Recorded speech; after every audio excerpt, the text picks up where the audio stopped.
With Jeff Hardy being released by WWE and more, this is Wrestling Hub. My name is John. You're watching the Wrestling Report for December 9th. Before we get into the rest of the video, make sure you subscribe to Wrestling Hub and turn on all notifications to stay up to date with everything in the world of pro wrestling. Also, don't forget to follow us on Instagram at Wrestling Hub Official, and also follow us on Twitter at Wrestling_Hub.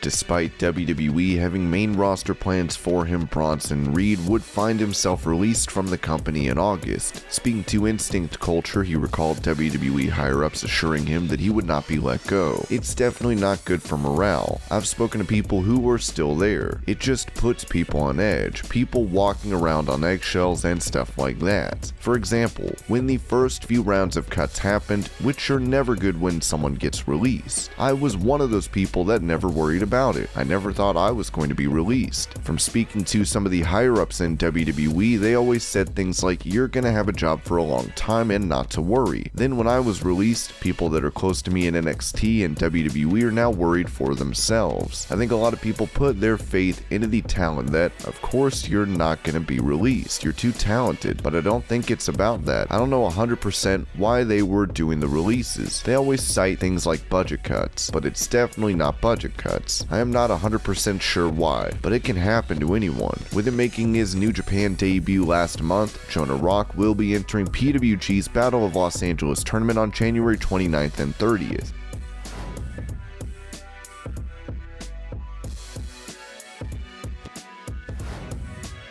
Talking to comicbook.com, AEW star Malakai Black mentioned the makeup around his eye and how he explains his character in WWE. A lot of people started really digging through my old stuff and really found a bunch of really cool creative things. They haven't completely discovered everything that I've did already with Malakai or am doing as Malakai, but one of the things that I can tell you is that when I released The Devil Made Me Do It little movie, video trailer, teaser, whatever you want to call it, he had this episode, this manic episode, where actually it was Malakai who orchestrated all of this, and through the injury in his eye was able to kind of like fracture apart in being able to manifest himself through the eye. And that's also why this thing on my face keeps growing and growing, because he becomes stronger and stronger, and it reacts to certain events and certain happenings. So in a way, it's a continuation, but at the same time, there's a layer above the layers.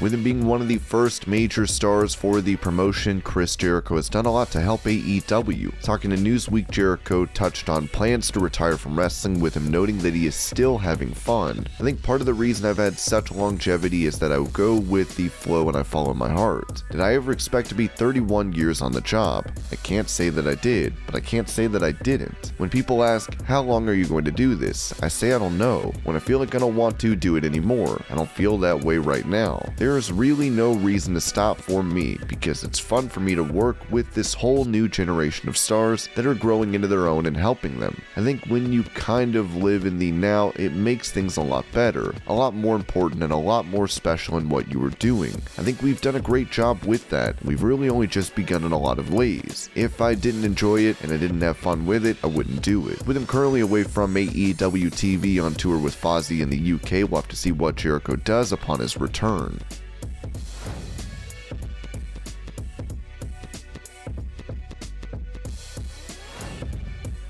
Following the debut of NXT 2.0 in September, many changes have been seen on the brand. When it comes to their current roster of stars, Shawn Michaels told TV Insider that their talent are being held to an unfair standard by fans. "I'm just excited about this new launch of NXT. I will say, I think they get held to an unfair standard. Nobody likes change. I know that was very tough. I thought War Games was a fantastic show. I'm so thankful for our veterans who go out there and deliver consistently like they always do. We have such faithful veterans that are out there and having to bring up an entirely new generation. We put a lot of our young guys in a really tough spot. We threw them in the deep end like we've been doing the last 10 weeks. They went out there and looked like they belonged.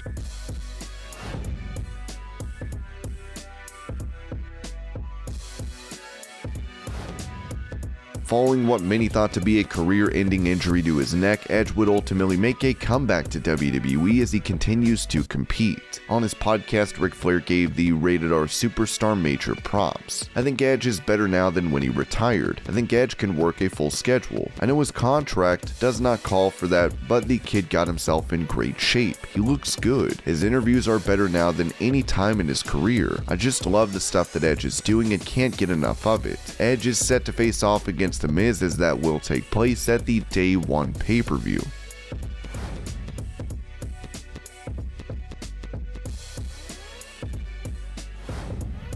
WWE Hall of Famer Madusa talked to Wrestling Inc. recently to promote the Flying Greek documentary, where she discussed having another run in wrestling. Vince McMahon, Tony Khan, Billy Corgan, who's the dude at Impact? Whoever that is, yeah, I'm not going to wrestle every day, but you give me a schedule like Sting or Goldberg or Brock, I think I've deserved a schedule like that. I'm only as good as myself, the promoter, the marketing, right? I'm only as good as what everybody puts in, but I have to deliver it. It's a team effort, so who has the balls to do that with a woman legend of my era? I'm talking about my era. We always go for the women of the Attitude Era forwards. Madusa would admit that if she were to wrestle, it would need to be against someone she could trust. I mean, respect to all of them, but my honest thought would be I would definitely have to have an angle with somebody that could carry the match. You know what I'm saying? You need somebody that could carry the match. I need somebody that could lead. I need somebody that would take care of my body. With all of that comes trust, and that's a heavy responsibility. So if I'm in the ring and I fall down and bump my head and I can't remember what the next move is, I want to make sure that this person is able to carry out the rest of the match, right? And vice versa. There's several people out there I feel that could do that I would feel very comfortable out there doing that with.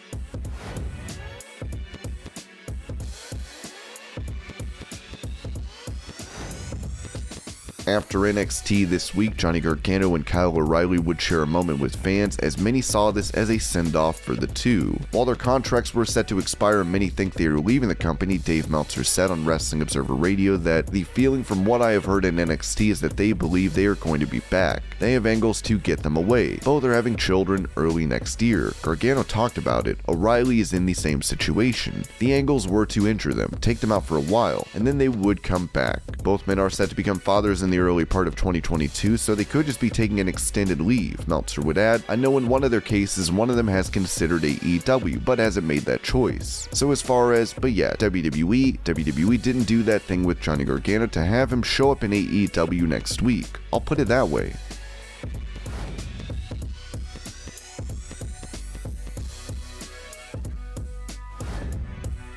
At a recent live event, Jeff Hardy was teaming with Xavier Woods and Drew McIntyre against the Bloodline, where Hardy appeared to get more sluggish as the match went on. He would tag out and roll out of the ring, going through the crowd with security. He did not return after the match, as many were concerned. Now it's been reported today by Fightful that WWE has released Jeff Hardy. It was further noted that I've heard WWE offered Jeff Hardy help in rehab, and it was not accepted. Here's to hoping things get better for him. Matt Hardy would note after the house show incident that his brother was fine. Jeff Hardy's wife would comment following their news, as she wrote, Jeff is good, we are good, post that you heard that, thanks. Of course, many would react to the news of Hardy being released, as we wish him all the best going forward.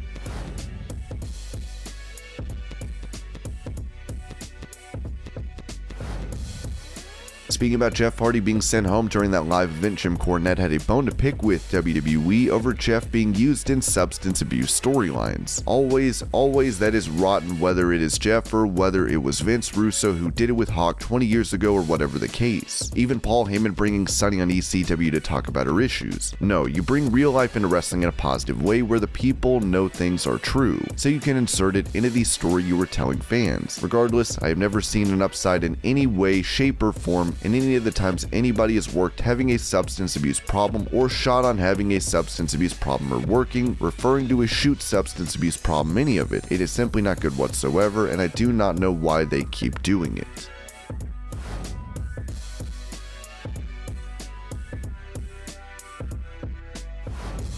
With two of the greatest talkers in wrestling today feuding in AEW, CM Punk and MJF are having one of the most anticipated rivalries. Talking about their program, Disco Inferno gave massive props to both stars for their promo abilities. CM Punk and MJF do not sound like they are merely reading scripted promos or memorizing written scripted promos, which most of the wrestlers do nowadays. I do believe that both of them are terrific talkers. MJF, very well spoken. First of all, it is hard to be a fast talker on the mic and not stumble over your words, which MJF never does.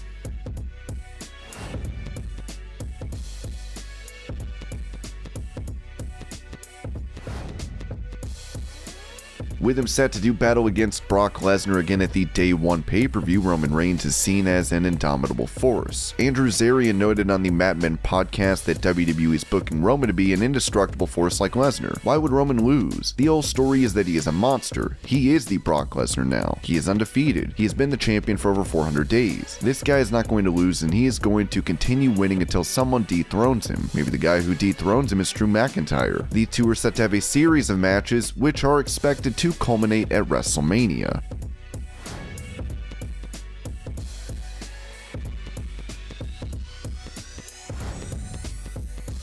Despite being over 60 years old, Sting is having a hell of a run in AEW, with even stars like The Big Show wanting a piece of him. On the My Mom's Basement podcast, AEW president Tony Khan touched on Sting's WWE run, where he criticized the company for misusing the legend. Also, what a great comeback Sting had, because it had been a while since Sting won wrestling matches. The last time we saw Sting, he was not winning. Back in his last run in the competition, they screwed him out of multiple matches, to be honest. He should have been presented better, and that is one thing I will never back down on. Sting deserves to be treated like one of the great legends in wrestling, and I set out to do that from the beginning with him.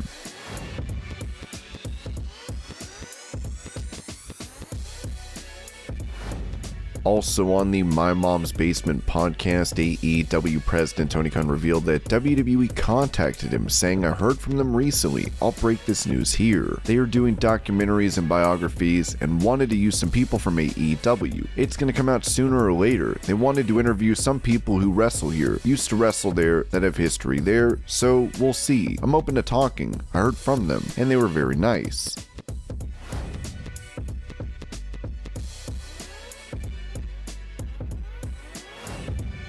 Inducted into the WWE Hall of Fame in 2006, Jack Lanza, one half of the Blackjacks tag team, has passed away, as Jim Ross tweeted. Just heard from old Winnipeg friend Bob Holliday that Jack Lanza has passed away at the age of 86. Jack was our lead agent during the Attitude Era. Hell of a hand. And this was your Pro Wrestling News Update. I hope you're all having a great day. Thank you so much for watching, and I'll see you later.